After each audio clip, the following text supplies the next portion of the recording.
Alléluia. Soyez la bienvenue et c'est le grand moment du partage de la parole de Dieu. Prions pour cela. Père, nous t'élévons, nous t'exaltons, nous te magnifions, nous te donnons toute la gloire. Merci pour ta bonté, merci pour ta grâce dans nos vies. Merci pour ce que c'est toi qui règnes dans nos vies et c'est toi qui es en train de travailler pour nous transformer. Parce que nous soyons conformes à l'image de ton Fils Jésus-Christ. C'est toi qui es en train de faire toutes choses et cela est merveilleux. Nous voulons encore te remercier pour ta parole, nous te bénissons pour ta parole. Merci de ce que ta parole est esprit et vie et ta parole va nous transformer. Ta parole va apporter la révélation de qui est Jésus-Christ afin que nous devenions des vaisseaux qui allons vraiment manifester Christ, impartir Christ aux autres. Merci Père de ce que tu nous amènes à accomplir la destinée finale que tu as pour nous d'être conforme à l'image de ton Fils Jésus-Christ. Aujourd'hui, ce soir, donne-nous des oreilles qui vont entendre ta voix et qui vont vraiment absorber la substance de l'esprit de ta parole. Merci Père, au nom de Jésus-Christ, nous avons prié. Amen. Nous voulons partager dans Jude chapitre, c'est un seul chapitre, Jude au verset 21, mais le contexte commence avant le verset 21. Donc, on va regarder le contexte depuis le verset 16 jusqu'au verset 23. Jusqu'au verset 23. Mais lisons précisément le verset 21 qui dit ceci. Maintenez-vous dans l'amour de Dieu en attendant la miséricorde de notre Seigneur Jésus-Christ pour la vie éternelle. Maintenez-vous dans l'amour de Dieu en attendant la miséricorde de notre Seigneur Jésus-Christ pour la vie éternelle. Nous avons la vie éternelle lorsque nous sommes sauvés, lorsque nous acceptons le Seigneur Jésus-Christ. Nous avons déjà la vie éternelle en nous. Et là, en attendant la miséricorde de notre Seigneur Jésus-Christ pour la vie éternelle, nous comprenons que c'est une référence à l'enlèvement. Et en attendant l'enlèvement, en attendant la venue de notre Seigneur Jésus-Christ pour nous enlever. Alléluia. Il dit, maintenons-nous dans l'amour de Dieu en attendant la miséricorde de notre Seigneur Jésus-Christ pour la vie éternelle. Alors, en attendant, quelle est cette attente? Comment attendre l'enlèvement? Qu'est-ce qu'il faut faire pendant qu'on attend? Etc. Nous allons essayer de répondre à ces questions qui vont nous aider. Ces réponses vont nous aider à savoir connaître comment attendre l'enlèvement, la miséricorde de notre Seigneur Jésus-Christ. C'est pour cela que nous allons lire le contexte. Donc Jude ici, dans le verset 18, dit que, verset 16, ce sont des gens qui murmurent, qui se plaignent de leur sort, qui marchent selon leur convoitise, qui ont à la bouche des paroles hautaines, qui admirent les personnes par motif d'intérêt.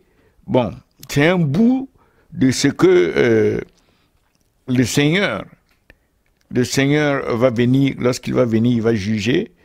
Voici, le Seigneur est venu pour exercer un jugement contre tous et pour faire rendre compte à tous les impies parmi eux de tous les actes d'impiété qu'ils ont commis et de toutes les paroles injurieuses qu'ont proférées contre lui des pécheurs impies. Ainsi de suite. Donc il y a des comportements, il y a des attitudes, il y a des déclarations contre le Seigneur.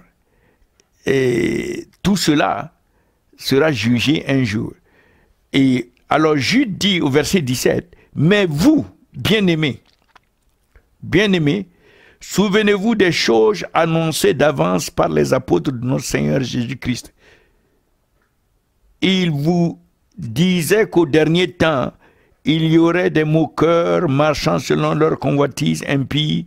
Ce sont ceux qui provoquent des divisions, hommes sensuels, n'ayant pas l'esprit. Vous vous souvenez que Pierre aussi en a parlé?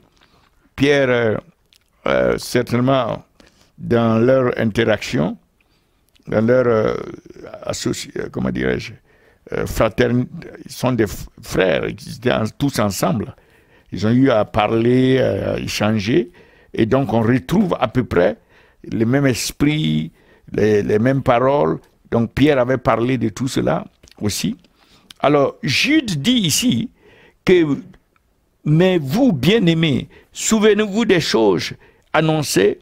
Donc aujourd'hui, ça ne doit pas nous inquiéter qu'il y ait ces attitudes, ces comportements, ces genres de déclarations qu'on nous puissions entendre de gauche à droite, parce que cela a déjà été annoncé, c'était déjà prévu. Mais maintenant, nous concernant nous, verset 20, pour vous, bien-aimés, nous sommes en train de chercher comment attendre, comment efficacement attendre l'arrivée du Seigneur, l'enlèvement. Pour vous, bien-aimés, vous édifiant, alléluia, en attendant, nous devons nous édifier, vous édifiant vous-même, gloire à Dieu. Pour vous, bien-aimés, vous édifiant. Donc, en attendant la venue du Seigneur, nous devons nous édifier. Nous devons être en train de nous bâtir comme on bâtit un édifice. Nous devons être en train de progresser comme si on est en train d'avancer, de s'élever. C'est pour cela que je pense que dans l'attente de la venue du Seigneur, il nous faut nous élever spirituellement, avoir une vie spirituelle de plus en plus élevée. De plus en plus élevée. Une vie qui s'élève dans l'esprit, dans la vie de plus en plus qui s'élève, une vie qui progresse, qui va de l'avant. Donc ici, l'instruction fondamentale, c'est de s'édifier nous-mêmes sur notre... Alors, s'édifier vous-même sur votre très sainte foi. Votre très sainte foi. Bon, là, ça fait appel à la fondation de l'édifice. Pour s'édifier, pour bâtir, pour progresser, il faut que la fondation soit bien posée. Et la fondation ici, sur laquelle nous édifions, notre fondation, nous devons le rappeler, c'est Jésus-Christ.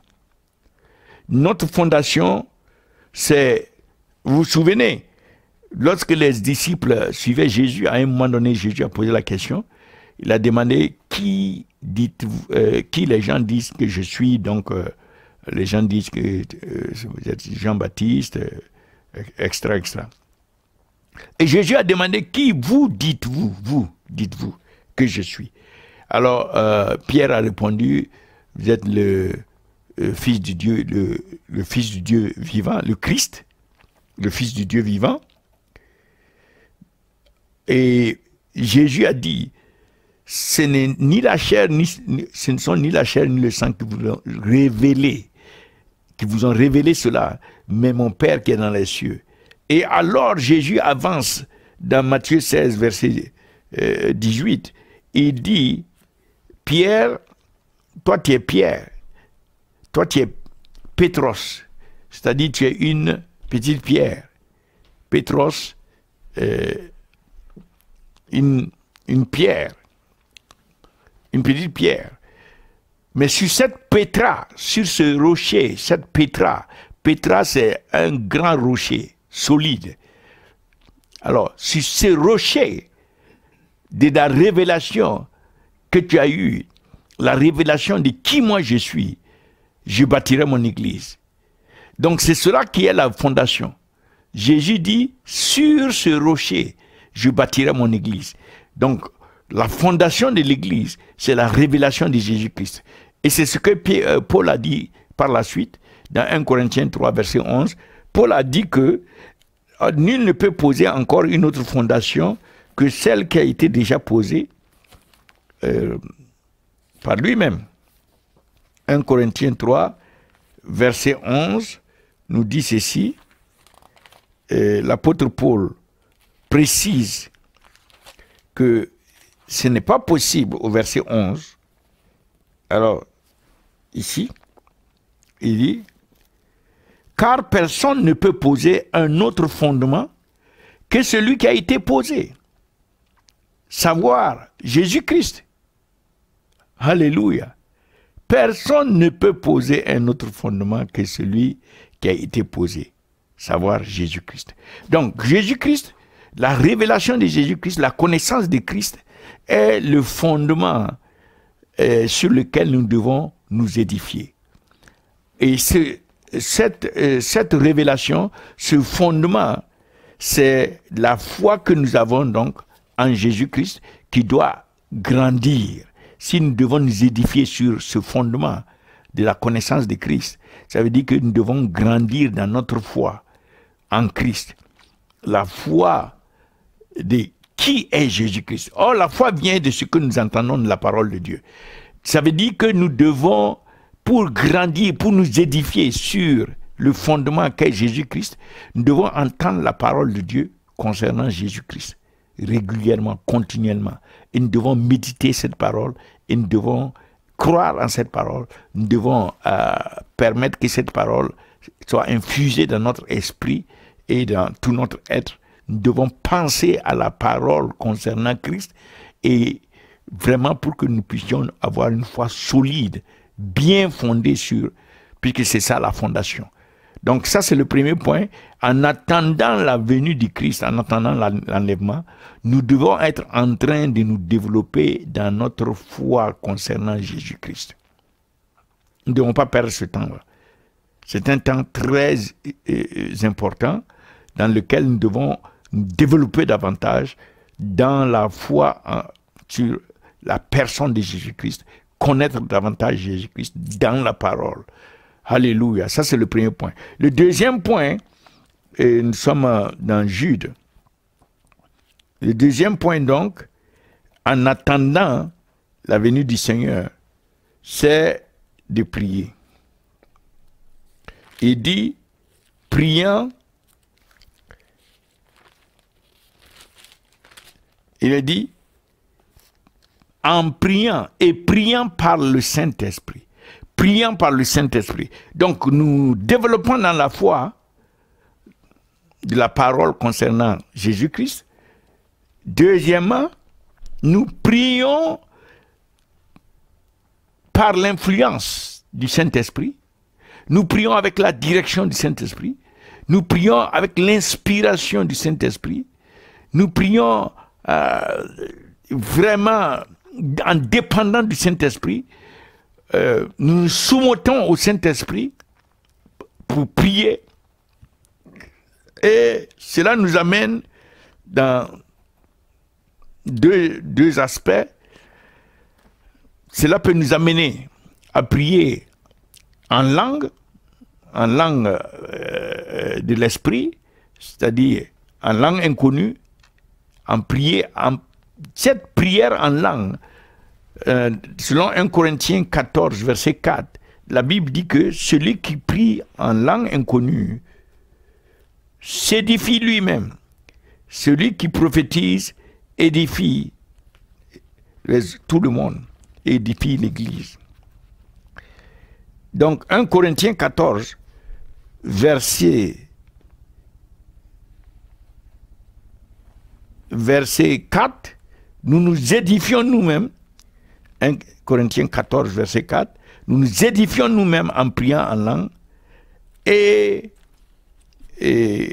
mais en prophétisant, nous édifions l'Église. Donc ça c'est en priant dans l'esprit, cela peut nous amener à prier en d'autres langues sous l'influence de l'esprit. Et deuxièmement, en priant dans l'esprit, Cela peut nous amener à faire l'intercession, et ça doit même nous amener à faire l'intercession que Christ est en train de faire à partir de la droite de Dieu le Père. Christ est assis en train de faire l'intercession selon Hébreux 7, verset 25. Il continue d'intercéder pour tous ceux qui viennent à Dieu à travers lui. Il est en train d'intercéder pour le salut des âmes. Il est en train d'intercéder pour nous. Donc, nous pouvons rentrer dans cette intercession en priant sous l'influence de la conduite du Saint-Esprit. Donc, en faisant ça, nous sommes en train d'attendre, de faire vraiment ce que le Saint-Esprit veut qu'on fasse pendant qu'on est en train d'attendre la venue du Seigneur. Nous sommes en train de nous édifier. Nous nous édifions sur notre fondement qui est la foi, en grandissant dans la foi.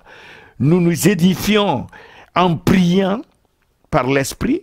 Et cette prière de l'Esprit peut avoir deux aspects. Ça nous amène à prier en langue et nous-mêmes on est édifiés. On prie aussi sous forme d'intercession. L'Esprit peut nous amener à être des instruments, intercéder à travers nous pour d'autres personnes. Donc cela participe à notre édification. Et troisièmement,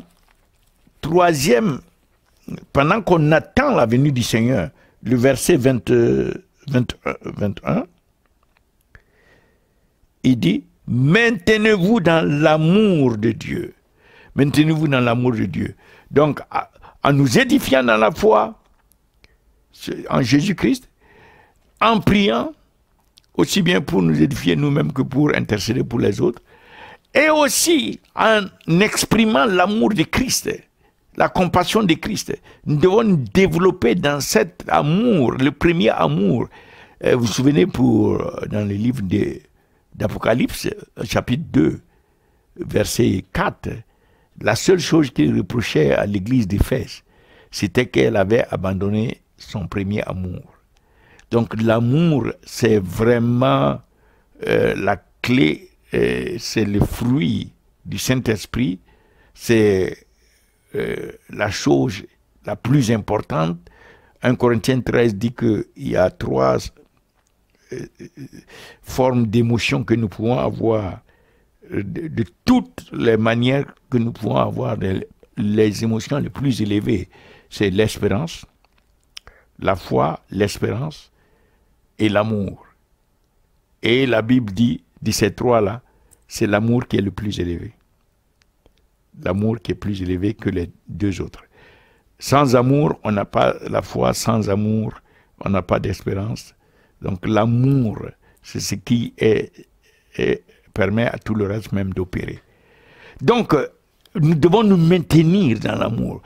Les événements peuvent essayer de nous bousculer pour quitter l'amour de Christ, pour être refroidis dans notre amour pour Jésus-Christ, dans notre amour pour les frères, pour l'Église. Les événements ont tendance à pousser dans ce sens. Et l'ennemi a tendance à décourager tellement les croyants et à les refroidir dans leur amour que ici, Jude commande de nous maintenir. Pendant que nous sommes en train d'attendre la venue du Seigneur, nous devons nous maintenir. C'est une instruction, c'est un commandement. Nous maintenir dans cet amour que nous avons pour Christ et dans l'amour pour les frères. Et cet amour pour Christ, en le maintenant, ça doit nous amener à l'obéissance, à continuer d'obéir à sa parole. Jésus-Christ lui-même a dit dans Jean 14, 15, « Si vous m'aimez, gardez mes commandements. » Donc nous devons continuer à obéir le Seigneur Jésus-Christ par amour, pour exprimer notre amour. Nous devons nous maintenir dans cet amour. C'est une guerre, c'est une bataille. Et nous savons que nous gagnons cette bataille continuellement. Alléluia. Donc ça c'est le 3e. Et le 4e, ici que nous voyons, il dit, au verset 22, ramenez les uns, c'est-à-dire ceux qui ont tendance à s'éloigner et à être égarés pendant que nous on attend la venue du Seigneur Jésus, il faut les amener à la conviction pour qu'ils se répandent et qu'ils acceptent le Seigneur Jésus-Christ. Ramener les uns et afin que ces gens-là, bon, ça veut dire que dans notre intercession, pour pouvoir les ramener, il nous faut prier pour la miséricorde de Dieu, que Dieu leur accorde la repentance. Parce que ramener les uns, ça veut dire qu'il faut qu'ils fassent demi-tour, qu'ils abandonnent leur voie. Ça, c'est la repentance. Et la repentance n'est possible que par la bonté de Dieu. C'est la bonté de Dieu, Romains 2, verset 4, qui nous conduit à la repentance. Donc nous intercédons pour ces gens et nous partageons, nous efforçons de partager avec eux, avec elles, pour les ramener, pour les convaincre, pour que l'Esprit de Dieu leur apporte la conviction. Alléluia. Et nous continuons à ramener les uns. Donc cet amour pour Christ et l'amour pour les autres nous amène à faire ce travail-là. En attendant la venue du Christ, nous devons nous efforcer de ramener, de convaincre les uns et les autres d'abandonner leur voie de péché. Et ceci devient de plus en plus urgent que nous voyons les jours se raccourcir. Nous voyons la fin s'approcher. Nous voyons l'enlèvement devenir de plus en plus une question ici et là, maintenant. Ça peut arriver à tout moment, et ce qui veut dire que c'est encore plus urgent que nous puissions ramener ceux qui sont perdus, ceux qui ne sont pas dans la bonne voie, parce qu'il s'agit de leur destinée éternelle. Et nous, par la compassion de Christ, nous devons nous approcher de ces gens-là en vue de les ramener. Et nous les intercédons pour que le Seigneur leur accorde la miséricorde. Ceux qui contestent, voilà, ceux qui s'opposent, on les ramène. Et nous continuons, sauvez-en d'autres en les arrachant du feu. Ça veut dire que nous devons aller à l'extrême pour arracher, pour que les gens échappent au feu de l'enfer. Nous devons, en voyant Christ qui va bientôt arriver, nous devons nous pousser nous-mêmes à l'extrême pour pouvoir arracher certaines personnes dont nous voyons vraiment le futur complètement dans les ténèbres. Nous devons les arracher au feu, la Bible dit. Nous devons les convaincre, nous devons les arracher, et pour d'autres encore, nous devons avoir une pitié mêlée de crainte. Pour d'autres, nous devons vraiment permettre à notre cœur, voilà, d'avoir le fardeau pour ces gens-là. Nous voyons les gens et nous savons que la fin est proche. Et la multitude, la Bible dit que mon peuple périt parce qu'il lui manque la connaissance. La multitude marche comme si il n'y a aucun problème. Alors que le diable s'apprête à prendre, le diable veut amener les 7 milliards d'âmes, plus de 7 milliards, c'est-à-dire toute l'humanité, veut amener toute l'humanité en enfer, en changeant par le changement de l'ADN, en changeant l'être humain et en créant une autre race. Le diable veut amener. Parce que le diable a vu dans la Bible que ceux qui prennent la marque, c'est fini.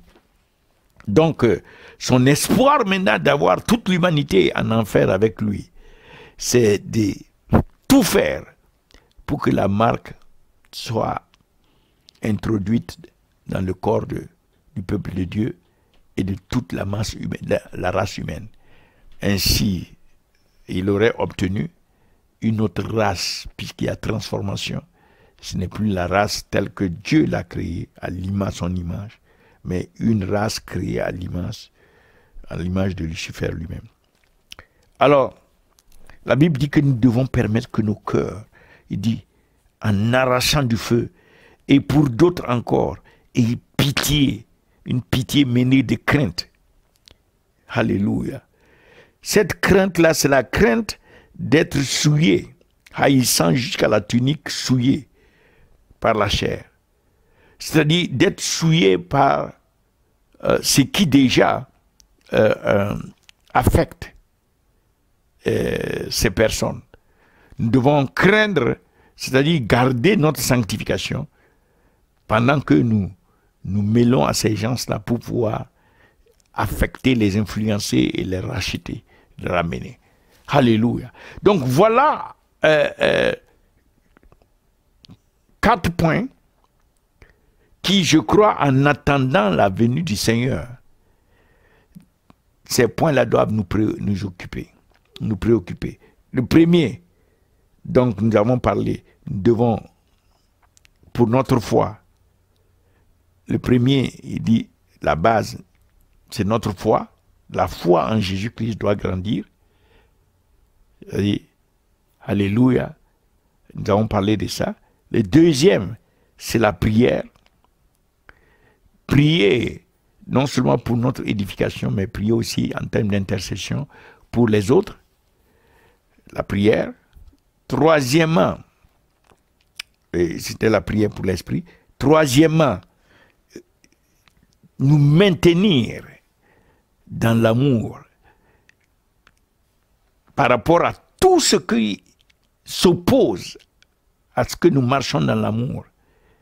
Nous maintenir, c'est une bataille pour garder les commandements de Christ.